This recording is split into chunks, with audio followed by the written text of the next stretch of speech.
Mga kapuso, rectification para sa depektibong nga ungka flyover suguran matapos ang Dinagyang Festival 2024 suno kay anay Senador Franklin Drilon.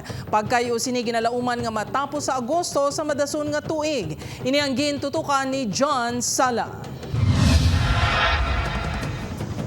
Nabato na sa Department of Public Works and Highways 6 ang budget nga 100 million para sa rectification ukod pagkayos ang depektibo nga ungka flyover. Dako nga halit ang natugas ang depektibo nga proyekto sa publiko, ilabi na sa mga commuter kag motorista. Kung si Ace Pagani ang pahambalon, kalbaryo ang adlaw-adlaw nga paglabay sa lugar, ilabi na kung traffic. Base mag-cost na naman sa minimal nga traffic during rush hour, especially no.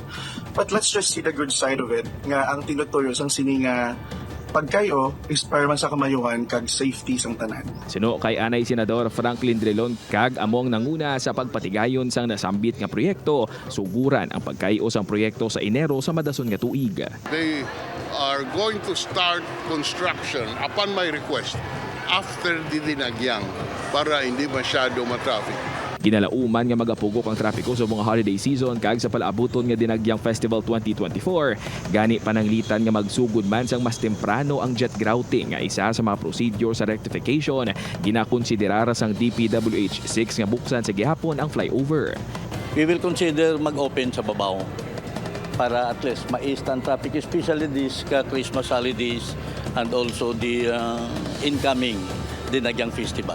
Gina-evaluate pasubong sang DPWH6 ang tanan ng mga dokumento kag papeles ante si anunsyo kung sinong ilan napilian sa mga nagpasakop sa bidding process para sa pagkayo sang flyover. Dugang panidrilon, natunan pa sang technical team kung ang mga rectification sa ungka flyover ang mangin epektibo man sa Aganan flyover. They are going to examine whether the remedial design for Ungka would be applicable to Aganan.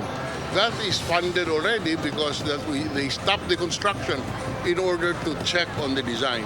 So the Ungka flyover hopefully will be finished by August. Samtang subong hapon, gininagurahan ang Hibaw-an flyover nga natala na buksan sa Disyembre 15. Upod kay Cirilo Renduque, John Sala. 1 Western Visayas.